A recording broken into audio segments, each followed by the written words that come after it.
Hi అండి. రాగి వల్ల మనకు బోన్ డెన్సిటీ అనేది గట్టి పడుతుంది, హెయిర్కు మంచిది, అలాగే బ్లడ్ షుగర్ లెవెల్స్ను కంట్రోల్ చేస్తుంది, హార్ట్ అటాక్ రాకుండా చేస్తుంది. సో ఇన్ని హెల్త్ బెనిఫిట్స్ను ఈ రాగి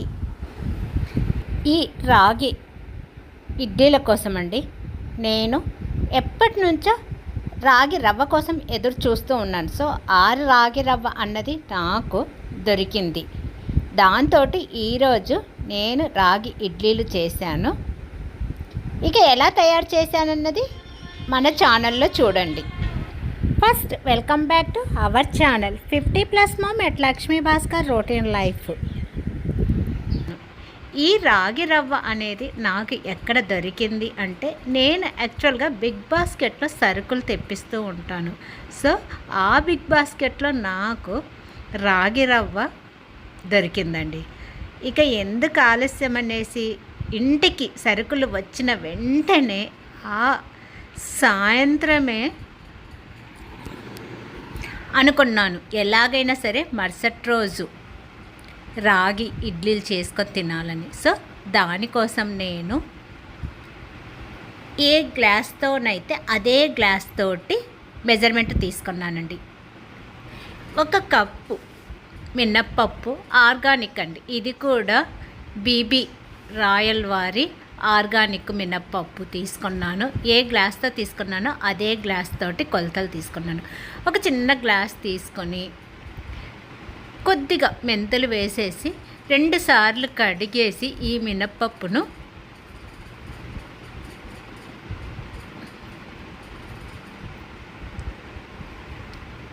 తగినంత వాటర్ వేసండి.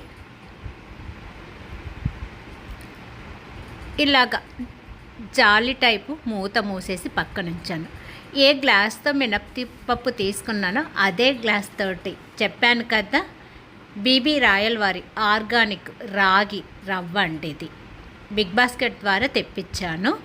సో దీనిని 2 గ్లాసులు తీసుకున్నాను. 1 గ్లాసు మినప్పప్పు తీసుకున్నాను. ఈ రాగి రవ్వనండి 2 గ్లాసులు తీసుకున్నాను.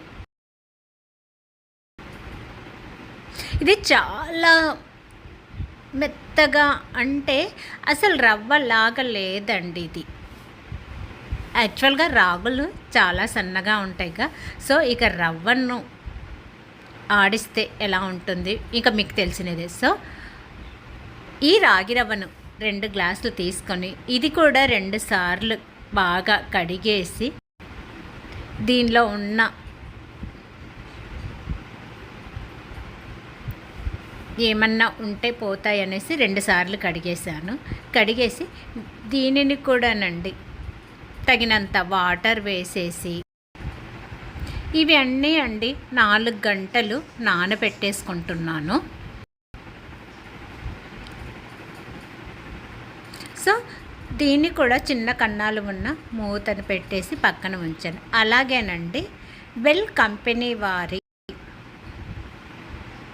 ఇడ్లీ రవ్వను కూడా ఏ గ్లాస్తో అయితే మినప్పప్పు రాగి రవ్వ తీసుకున్నానో అదే గ్లాస్ తోటి 1 గ్లాసు బెల్ కంపెనీ వారి ఇడ్లీ రవ్వను కూడా తీసుకొని ఇది కూడానండి 2 సార్లు కడిగేసి ఈ ఇడ్లీ రవ్వను కూడా తగినంత వాటర్ వేసేసి దీనిని కూడానండి చిన్న కన్నాలు ఉన్న హోల్స్ ఉన్న మూతతోటి కవర్ చేసి పక్కన పెట్టాను. ఇక 4 గంటలని చెప్పాను, కానీ నాకు ఈరోజు దగ్గర 5 గంటలు పట్టింది. నా పని అంతా కంప్లీట్ చేసుకొని డిన్నర్ అయిన తర్వాత నేను వీటిని మిక్సీ వేసుకుంటున్నాను. సో నాకు దగ్గర 5 గంటలు పట్టింది. మనకు 4-5 గంటలు నానినా పర్లేదండి. ఇడ్లీ రవ్వ 2 గంటలు నానినా పర్లేదు, 3 గంటలు నానినా పర్లేదు. సో ఇలాగ అంత నానిన ఈ మొత్తం మినప్పప్పు అలాగే రాగి రవ్వ ఇడ్లీ రవ్వనండి ఒక్కొక్కటిగా ఇప్పుడు ఏం చేస్తున్నానో చూడండి. ఫస్ట్ వాటర్ అంతా వంపేసి మిక్సీ జార్లో ఈ నానిన మినప్పప్పును మెత్తని పేస్ట్గా తయారు చేశాను. ఇలా తయారు చేసిన ఈ పేస్ట్ నుండి సగమేమో గిన్నెలో వేసి కొద్దిగా ఉంచేసి దానిలోకి నానబెట్టేసుకున్న రవ్వనండి, రాగి రవ్వనండి, ఇడ్లీ రవ్వ కాదు, రాగి రవ్వను మరొకసారి బాగా కడిగేసి వాటర్ అంతా తీసేసి ఈ మిగిలిన మిక్సీ జార్లో మిగిలిన మినప్పప్పు పేస్ట్లోకి వేసేసి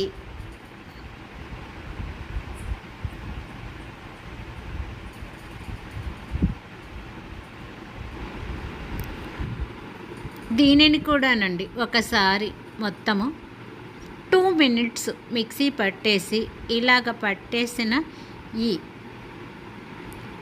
రాగి రవ్వ మినప్పప్పు మిశ్రమాన్నండి ఆల్రెడీ గిన్నెలో మినప్పప్పు వేసి ఉంచాను కదా, ఆ గిన్నెలోకి ఇదంతా వేసేసాను.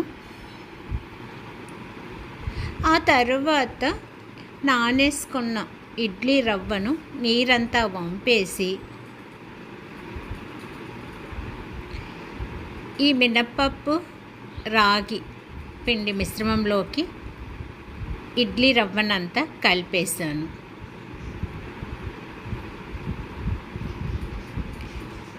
దీనికండి మనము ఇదంతా మొత్తం కలిపే ముందు ఒక 1/2 టేబుల్ స్పూను సాల్ట్ వేసేసుకొని లేదా మీకు తగినంత సాల్ట్ వేసేసుకొని ఒక 5 minutes ఒకే డైరెక్షన్లో కలిపేయటం వలనండి పిండి అనేది బాగా పులిసి ఇడ్లీలు అనేవి చాలా సాఫ్ట్గా వస్తాయి. సో ఇలా వేసుకున్న ఈ మిశ్రమాన్ని అంతా ఒక 5 minutes బాగా కలిపేసుకోవాలి. అది కూడానండి ఒకే డైరెక్షన్లో కలపాలి.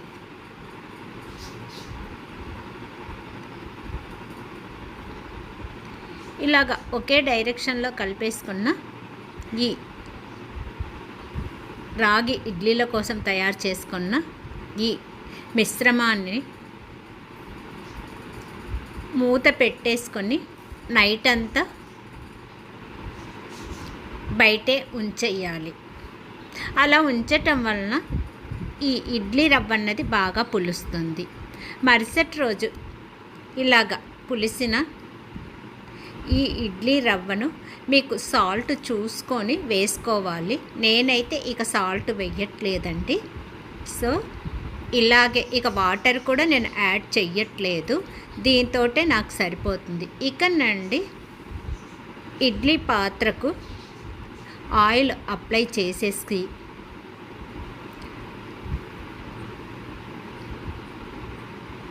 తయారు చేసుకున్న ఈ ఇడ్లీ పిండిని ఇడ్లీ పాత్రలో వేసేసి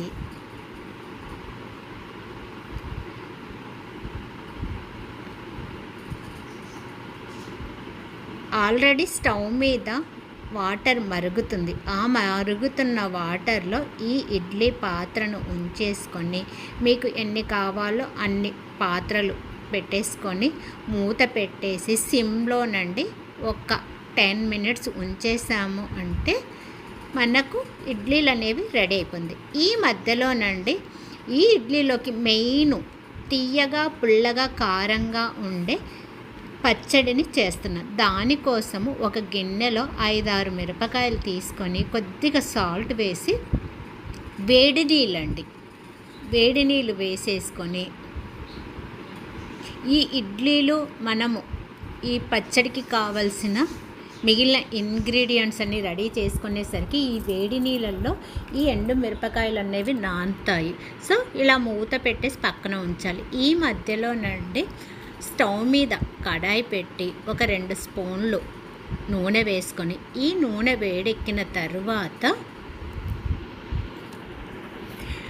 1 స్పూను జీలకర్ర వేసి ఈ జీలకర్ర వేగుతుండగానే ఒక గుప్పెడు కరివేపాకు కడిగేసి వేసి ఈ కరివేపాకు వేగుతుండగానే చిన్న అల్లం ముక్క చిన్నగా కట్ చేసి ఒక 5-6 వెల్లుల్లి రెబ్బలను కూడా పీల్ తీయకుండానే వేసేసి ఒక పెద్ద ఉల్లిపాయ సన్నగా తరిగేసుకొని పొడవుగా సన్నగా తరిగేసి ఒక 2 టమోటాలు చిన్న ముక్కలుగా తరిగేసుకొని ఈ వేగుతున్న కరివేపాకు జీలకర్ర వాటిలో వేసి ఇదంతా బాగానండి వేగేసి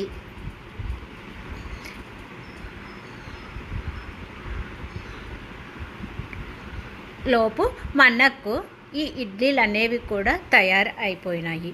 సో ఇలాగ మనకు చేతికి అతుక్కోవటం లేదు కాబట్టి పిండి ఇడ్లీ రెడీ అయిపోయింది. ఈ మధ్యలోనండి ఇక పచ్చడి కోసం పెట్టిన ఇవి కూడా మనకు రెడీ అయిపోయింది. ఇలాగా ఎర్రగా వేగిన ఈ ఉల్లిపాయ టమాటాలోకండి చింతపండు కూడా వేసేసాను. అది మీకు కనిపించట్లేదు. ఒక నిమ్మకాయ సైజ్ అంత చింతపండు కూడా వేసాను. సో ఈ లోపల మనకు ఈ ఎండు మిరపకాయలు కూడా నానిపోయినాయి. మనకి ఇడ్లీ రెడీ అయిపోయింది. ఇక ఎండు మిరపకాయలు కూడా నానాయి. సో మిక్సీ జార్లో ఈ ఎండు మిరపకాయలను ఆల్రెడీ వేగి పక్కన ఉంచుకున్న ఈ ఉల్లిపాయ టమోటా మిశ్రమాన్ని కూడా మిక్సీ జార్లో వేసేసి దీనికండి మనము తగినంత సాల్ట్ వేసుకొని ఒక 1/2 టేబుల్ స్పూను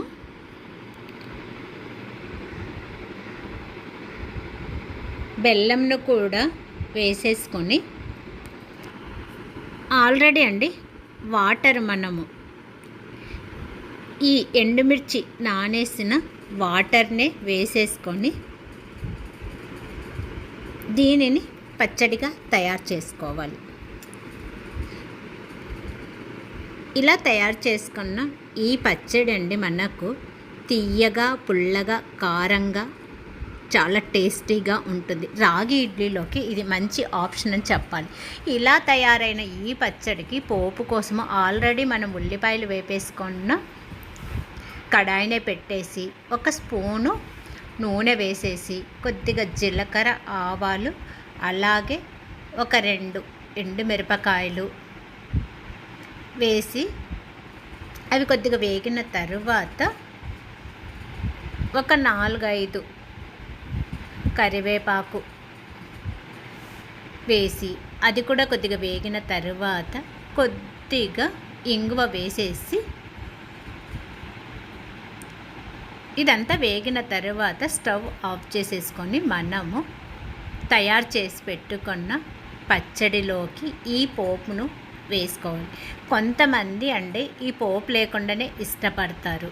సో దీనిలోకి వేసేసుకొని ఇక మనము తయారు చేసుకున్న ఈ మెత్తని సాఫ్ట్ ఇడ్లీలతోటండి రాగి ఇడ్లీలతోటి తిన్నామనుకోండి, ఆహా రుచే వేరండి. ఇది ఇడ్లీలు అనేవండి వెయిట్ లాస్కు చాలా బాగా యూజ్ అవుతుంది. అలాగే మనకు ఐరన్ కూడా చేరుతుంది. సో మీరు కూడా ఈ ఇడ్లీలను ఒకసారి ట్రై చేస్తారనేసి అనుకుంటున్నాను. చూశారు కదండి ఎంత సాఫ్ట్గా వచ్చాయో ఇడ్లీలు. ఈ ఇడ్లీలోకి అండి కొబ్బరి చట్నీ కంటే కూడా ఇలాగ ఎండు మిరపకాయలతో తయారు చేసుకున్న తియ్యటి పుల్లటి కారంతో కలిపిన ఈ ఎండుమిర్చి పచ్చడి చాలా టేస్టీగా ఉంటుంది. ఓకే ఫ్రెండ్స్, మీరు కూడా దీన్ని ట్రై చేస్తారనేసి అనుకుంటున్నాను. ఇది నచ్చితే ఒక లైక్ చేయండి, షేర్ చేయండి, సబ్స్క్రైబ్ చేసుకోవటం మాత్రం మర్చిపోకండి. నెక్స్ట్ వీడియోలో మళ్ళీ